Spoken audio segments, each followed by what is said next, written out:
మా జనాభా ఎక్కువ ఉంది. మేము ఫ్యామిలీ ప్లానింగ్ ఫాలో చేసాం. ఒక నిర్ణయం వల్ల సౌత్ స్టేట్స్ పవర్ తగ్గే ప్రమాదం ఉందా? అసలు ఈ డిలిమిటేషన్ అంటే ఏంటి తెలుసుకుందాం. లోక్సభ అసెంబ్లీ నియోజకవర్గాల సరిహద్దులను మరియు రాష్ట్రాలకు ఎన్ని సీట్లు ఇవ్వాలో జనాభా ఆధారంగా మళ్లీ నిర్ణయించే ప్రక్రియ. భారత రాజ్యాంగం ఆర్టికల్ 81 ప్రకారం ప్రతి రాష్ట్రానికి సీట్లు జనాభా నిష్పత్తికి దగ్గరగా ఉండాలి.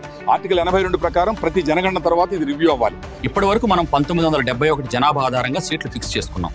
కానీ 2026 తర్వాత కొత్త జనగణన ఆధారంగా సీట్లు మారే అవకాశం ఉంది. ఇక్కడే అసలు ట్విస్ట్ ఉంది. ఉత్తర రాష్ట్రాలు, ఉత్తరప్రదేశ్, బీహార్ లాంటి రాష్ట్రాలు జనాభా ఎక్కువగా పెరిగాయి.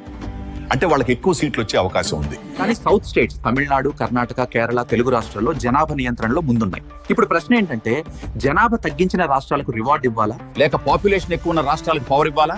సౌత్ స్టేట్స్ అంటున్నాయి, మేము ఫ్యామిలీ ప్లానింగ్ ఫాలో అయ్యాం, దీనికి మా రాజకీయ శక్తి తగ్గిపోవడం అన్యాయం. ఇది ఇప్పుడు చర్చగా మారింది.